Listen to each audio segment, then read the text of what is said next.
మన ఆరాధనకు సహాయకరంగా 18వ కీర్తనలోంచి కొన్ని విషయాలను మనం జ్ఞాపకం చేసుకొని మన దేవుణ్ణి మనం ఆరాధిద్దాం. సామ్ 18వ కీర్తన మొదటి 6 వచనాలు ఉత్తర ప్రత్యుత్తర రీతిగా చదువుకుందాం. ఇది పెద్ద కీర్తన, అంత కీర్తన చదవలేం, కానీ అందులోని విషయాల్ని మనం గ్రహించడానికి మనం ప్రయత్నం చేద్దాం. 18వ కీర్తన 1 నుంచి 6 వచనాలు చదువుదాం. ఆ తర్వాత ఉత్తర ప్రత్యుత్తర రీతిగా 30 వచనం నుంచి 40 వచనం వరకు కూడా చదువుదాం ఉత్తర ప్రత్యుత్తర రీతిగా. అప్పుడు 16 వచనాలు ఉత్తర ప్రత్యుత్తర రీతిగా చదివినట్లు ఉంటుంది. మొదటి నుంచి 6 వచనాలు ఉత్తర ప్రత్యుత్తర రీతిగా చదువుదాం. నేను ఒక వచనం, మీరు ఒక వచనం. నేను ముందు వచనం చదువుతాను, ఆ తర్వాత వచనం మీరు చదవండి. 18వ కీర్తన. యెహోవా నా బలమా, నేను నిన్ను ప్రేమించుచున్నాను.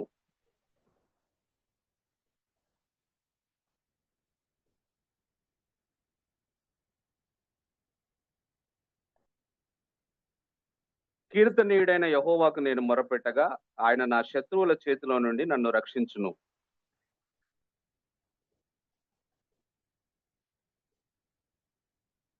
పాతాళపు పాశములు నన్ను అరికట్టగను, మరణపు ఉరులు నన్ను ఆవరింపగను.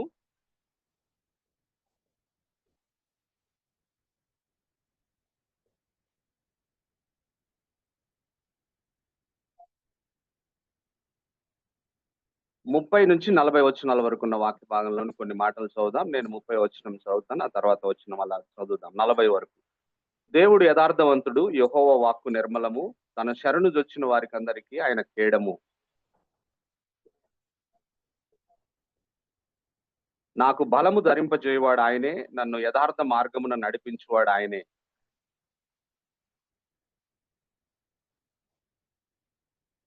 నా చేతులకు యుద్ధము చేయ నేర్పువాడు ఆయనే, నా బాహువులు ఇత్తడి విల్లును ఎక్కుపెట్టును.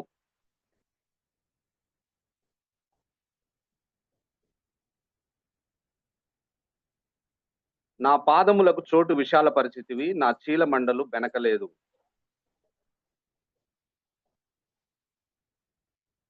వారు నా పాదముల క్రింద పడుదురు, వారు లేవలేకపోవునట్లు నేను వారిని అణగదొరుకుదును.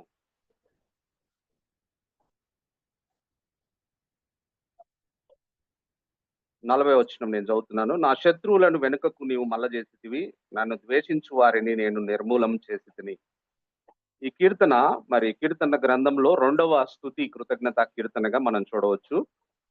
ఈ కీర్తన రచయిత దావీదు, మనకు ఆ ప్రారంభంలోనే ఉంది. ఈ కీర్తనల గ్రంథంలో 4వ అతిపెద్ద కీర్తన అనే విషయాన్ని మనం జ్ఞాపకం చేసుకోవాలి. ఈ కీర్తన రాయబడిన సందర్భాన్ని మనం చూస్తే, దేవుడు దావీదును తన శత్రువుల బారి నుండి మరియు సౌలు చేతిలో నుంచి విడిపించిన దినమున దేవుణ్ణి స్తుతిస్తూ కీర్తిస్తూ ఈ కీర్తన రాసినట్టుగా మనం చూస్తాం.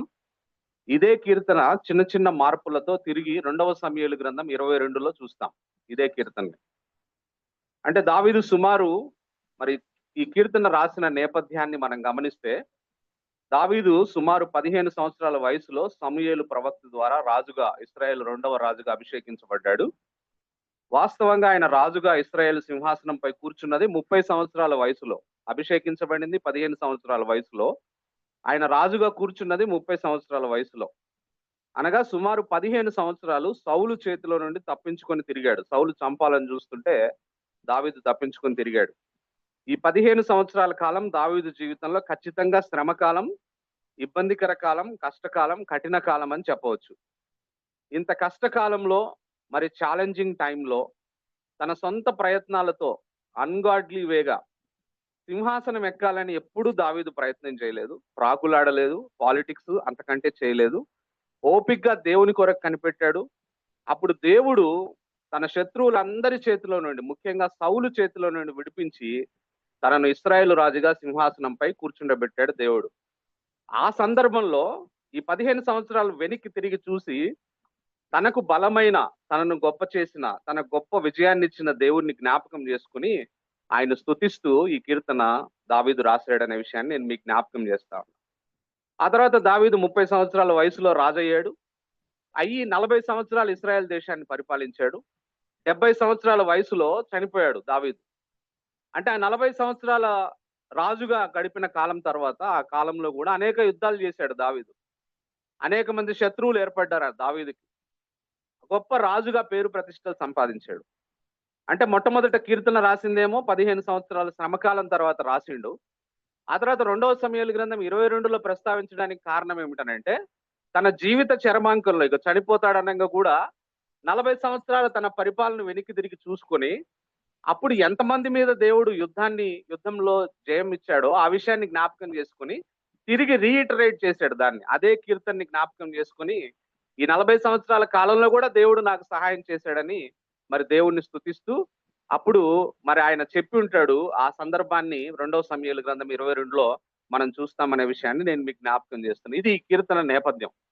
అయితే ఈ కీర్తన మనం ఆరాధిస్తున్న దేవుడు ఏమై ఉన్నాడో దావీదు మనకు తెలియజేస్తా ఉన్నాడు. అన్ని మనం జ్ఞాపకం చేసుకోవడానికి మనకు సమయం లేదు కానీ ఒక 3 సంగతులు మనం ఆరాధిస్తున్న దేవుడు ఏమై ఉన్నాడని దావీదు చెప్తా ఉన్నాడో ఆ విషయాల్ని 3 సంగతుల్ని జ్ఞాపకం చేసుకుని ఈ ఉదయకాలమున మనం దేవుణ్ణి ఆరాధిద్దాం. మొట్టమొదటి దావీదు జ్ఞాపకం చేస్తున్న మాట ఏమిటనంటే, మనం ఆరాధిస్తున్న దేవుడు మనకు బలాన్ని ఇచ్చే దేవుడు అంటున్నాడు కదా. స్టార్టింగ్ లోనే మనం పాట కూడా పాడాం, యెహోవా నా బలమా అని కదా. అంటే our God gives us strength అనే విషయాన్ని మనం జ్ఞాపకం చేసుకుని ఉదయకాలంలో మనం దేవుణ్ణి ఆరాధించబద్దులమైనాం. మన దేవుడు మనకు బలాన్ని ఇచ్చే దేవుడు అనే విషయాన్ని చూడండి. 1-2 వచనాల్లో రాయబడ్డ మాటల్ని నేను చదువుతున్నాను. యెహోవా నా బలమా, నేను నిన్ను ప్రేమించుచున్నాను. యెహోవా నా శైలము, నా కోట, నన్ను రక్షించువాడు, నా కేడము, నా రక్షణ శృంగము, నా ఉన్నత దుర్గము, నా దేవుడు, నేను ఆశ్రయించి ఉన్న నా దుర్గము అని అంటా ఉన్నాడు. ఆ తర్వాత 16వ వచనంలో రాయబడ్డ మాట, ఉన్నత స్థలము నుండి చెయ్యి చాపి ఆయన నన్ను పట్టుకొనెను. దావీదుకి ఇంత బలం ఎక్కడి నుంచి వచ్చిందంటే, దేవుడు ఉన్నత స్థలము నుంచి చేయి చాపి దావీదును పట్టుకున్నవాడుగా ఉన్నాడనే విషయాన్ని మనం జ్ఞాపకం చేసుకోవాలి. ఆ తర్వాత 32-33 వచనాల్లో రాయబడ్డ మాటలను కూడా మనం చూసినట్లయితే, నాకు బలము ధరింపజేయవాడు ఆయనే, నన్ను యథార్థ మార్గమున నడిపించువాడు ఆయనే. ఆయన నా కాళ్ళు జింక కాళ్ళ వలె చేయుచున్నాడు, ఎత్తైన స్థలముల మీద నన్ను నిలుపుచున్నాడు అంటాను. ఈ 1-2 వచనాల్లో మనం చూసినట్లయితే 7 సాదృశ్యాలను మెటాఫర్స్ ని వాడుతా ఉన్నాడు. 6 సాదృశ్యాలను, 6 మెటాఫర్స్ ని. ఏమన్నాడు? మై రాక్ అన్నాడు, నా దేవుడు నాకు శైలము అంటున్నాడు. శైలం ఏమిస్తుంది అంటే షేడ్ ఇస్తుంది, షెల్టర్ ఇస్తుంది. ఆ తర్వాత my God is my fortress అంటున్నాడు, నా కోట అంటున్నాడు. కోట అంటే స్ట్రెంగ్త్ ఇస్తుంది, సేఫ్టీ ఇస్తుంది. ఆ తర్వాత మై డెలివరర్ అంటున్నాడు, నన్ను రక్షించువాడు, అంటే made a way to escape for David. ఆ తర్వాత మై షీల్డ్ అన్నాడు, నా కేడము అన్నాడు. Shield defence head and heart of the body కదా. ఆ తర్వాత మై హార్న్ అన్నాడు. హార్న్ అంటే శృంగము, కొమ్ము, స్ట్రెంగ్త్, డిఫెన్స్ కి మరి స్ట్రెంగ్త్ కి ఇది సూచనగా ఉంది. ఆ తర్వాత మై స్ట్రాంగ్ హోల్డ్ అంటున్నాడు, నా దుర్గము అంటున్నాడు. దుర్గము అంటే high tower of refuge on which we can see enemy from long distance. దూరం నుంచి శత్రువులను చూడడానికి ఆ దుర్గాలు మనకు సహాయం చేస్తాయి. All these metaphors indicate strength. ఇవన్నీ దావీదు ఏమి చెప్పడానికి మనకు ప్రయత్నం చేస్తున్నాడంటే, నా దేవుడు నాకు బలము అని చెప్పడానికి మరి ఆయన ప్రయత్నిస్తున్నాడు అనే విషయాన్ని ఈ సందర్భంగా నేను మీకు జ్ఞాపకం చేస్తా ఉన్నా. కాబట్టి బేసికల్లీ డేవిడ్ సేస్ ఈ స్ట్రెంగ్త్ కమ్స్ ఫ్రమ్ గాడ్. తన బలము దేవుడి నుంచి తనకు వస్తుంది అనే విషయాన్ని ఆయన మనకు తెలియజేస్తా ఉన్నాడు. కాబట్టి ఉదయకాలంన మనం ఆరాధిస్తున్న దేవుడు, మన ప్రియ సంగమా, మన బలహీన సమయాల్లో మనల్ని బలపరిచే దేవుడు. మనం ఆరాధిస్తున్న దేవుడు మనకు కుడి చేతితో మనల్ని పట్టుకునే దేవుడు, ఉన్నత స్థలముల నుంచి చేయి చాపి మనల్ని పట్టుకునే దేవుడు కదా. అందుకే యెషయా గ్రంథం 40వ అధ్యాయం 29వ వచనంలో, సొమ్మసిల్లిన వారికి బలమిచ్చువాడు ఆయనే, శక్తిహీనులకు బలాభివృద్ధి కలగజేయవాడు ఆయనే.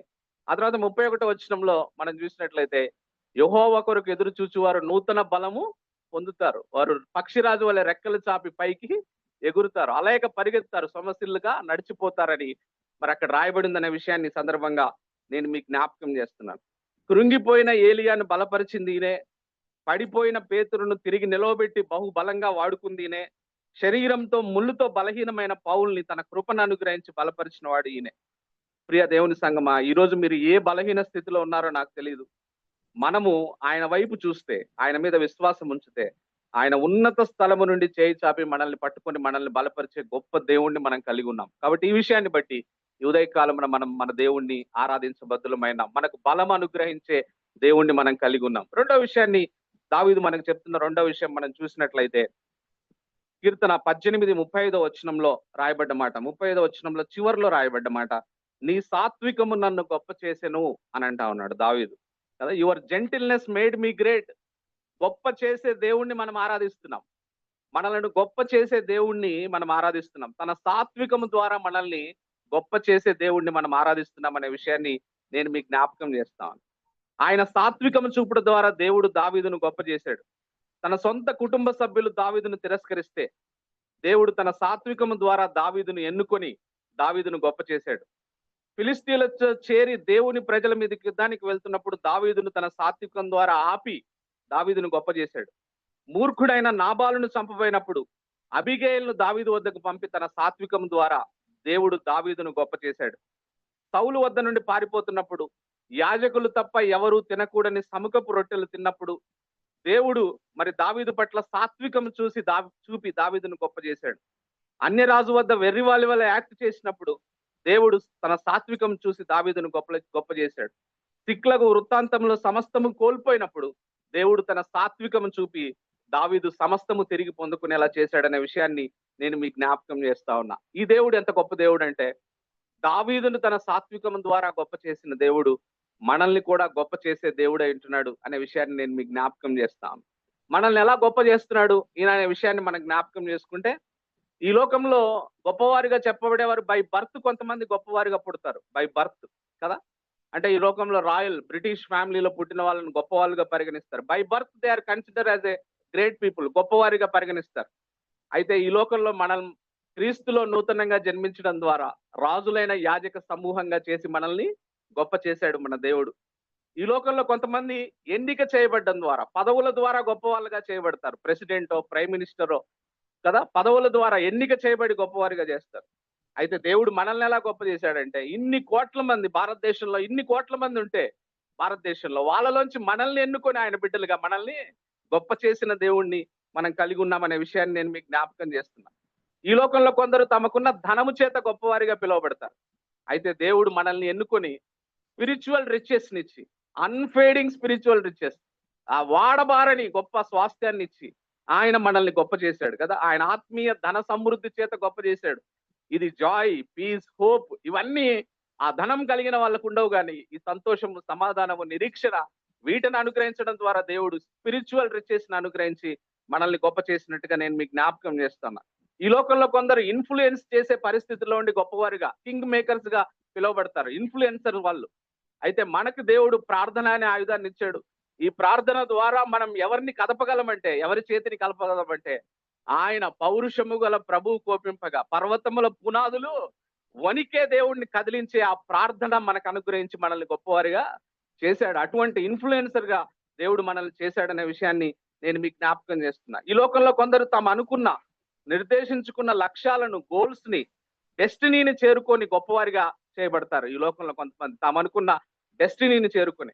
అయితే మనకు దేవుడు ఒక గొప్ప డెస్టినీని, నిత్య జీవాన్ని, పరలోకం అనే డెస్టినీని ఇచ్చి మనల్ని గొప్పవానిగా చేశాడనే విషయాన్ని సందర్భంగా నేను మీకు జ్ఞాపకం చేస్తున్నాను. దావీదును ఏ విధంగా తన సాత్వికం ద్వారా గొప్ప చేశాడో దేవుడు మనల్ని కూడా ఆ విధంగా గొప్ప చేసే దేవుణ్ణి ఈ ఉదయకాలంలో మనం ఆరాధించబద్దులమైనాం అనే విషయాన్ని నేను మీకు జ్ఞాపకం చేస్తా ఉన్నా. మూడవ సంగతిని మనం గమనించినట్లయితే, మనం ఆరాధిస్తున్న దేవుడు మన శత్రువుల మీద గొప్ప విజయాలను ఇచ్చే దేవుడిగా ఉన్నాడు కదా. 29వ వచనంలో రాయబడ్డ మాటని మనం చూసినట్లయితే, 29వ వచనంలో ఈ విధంగా రాయబడింది, నీ సహాయం వలన నేను సైన్యమును జయింతును, నా దేవుని సహాయం వలన ప్రాకారమును దాటుదును అంటున్నాడు దావీదు. తర్వాత 37 నుంచి 40 వచనాల్లో రాయబడిన మాటలు ఇందాక మనం చదువుకున్నాం. నా శత్రువులను తరిమి పట్టుకొందును, వారిని నశింపజేయ వరకు నేను తిరగను, వారు నా పాదముల క్రింద పడుదురు, వారు లేవలేకపోవునట్లు నేను వారిని అణగదొక్కుదును. యుద్ధమునకు నీవు నన్ను బలము ధరింపజేసితివి, నా మీదకి లేచిన వారిని నా క్రింద అణిచివేసితివి అంటా ఉన్నాడు. నా శత్రువులను వెనుకకు నీవు మళ్ళా చేసితివి, నన్ను ద్వేషించు వారిని నేను నిర్మూలం చేసితిని అంటా ఉన్నాడు. 42వ వచనంలో కూడా రాయబడ్డ మాట, అప్పుడు గాలికి ఎగురు ధూళి వలె నేను వారిని పొడిగా కొట్టి తిని, వీధుల పెంటను ఒకడు పారబోయినట్టు నేను వారిని పారబోసి తిని అంటున్నాడు. అవును ప్రియులరా, మన దేవుడు దావీదు తన శత్రువులందరి మీద దావీదును గొప్ప విజయాన్ని ఇచ్చిన దేవుడు మనకు కూడా గొప్ప విజయాన్ని మన శత్రువుల మీద అనుగ్రహించే దేవుడు అంటున్నాడు అనే విషయాన్ని సందర్భంగా నేను మీకు జ్ఞాపకం చేస్తాను. ఇక్కడ ఈ కీర్తన ధ్యానించేటప్పుడు మనం జ్ఞాపకం చేసుకోవాల్సింది ఏమిటనంటే, ఈ కీర్తన దావీదు జీవితం గురించి రాయబడినప్పటికీ కూడా ఈ కీర్తన మన ప్రభు అయిన యేసు క్రీస్తు గురించి ప్రవచనాత్మకంగా రాయబడిన కీర్తన అనే విషయాన్ని నేను మీకు జ్ఞాపకం చేస్తా ఉన్నా. ఉదాహరణకి 1-6 వచనాల్లో రాయబడిన మాటల్ని మనం చూస్తే, యేసు ప్రభు యొక్క మరణాన్ని గురించి ప్రవచనాత్మకంగా రాయబడిన కీర్తన ఇది. 7-18 వచనాల్లో ఆయన పునరుద్ధానం గురించి ప్రవచనాత్మకంగా రాయబడిన కీర్తన ఇది. 19-27 వచనాల్లో ఎగ్జాల్టేషన్ గురించి మరి రాయబడిన కీర్తన. 28-42లో యేసు ప్రభు యొక్క విజయం గురించి రాయబడిన కీర్తన.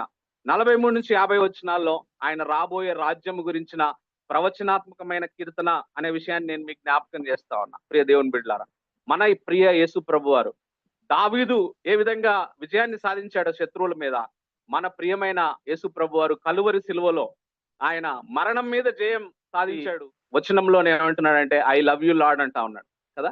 ఆ 15 సంవత్సరాల మరి సుదీర్ఘ యుద్ధం తర్వాత విజయం దయచేసిన మరి దేవుడికి మరి దావీదు చెప్తున్న మాట ఏమిటంటే, ఐ లవ్ యు లార్డ్ అంటా ఉన్నాడు. కాబట్టి ఈ ఉదయకాలంలో మనం కూడా చెప్దాం, మనం కూడా నోళ్లు తెరుద్దాం.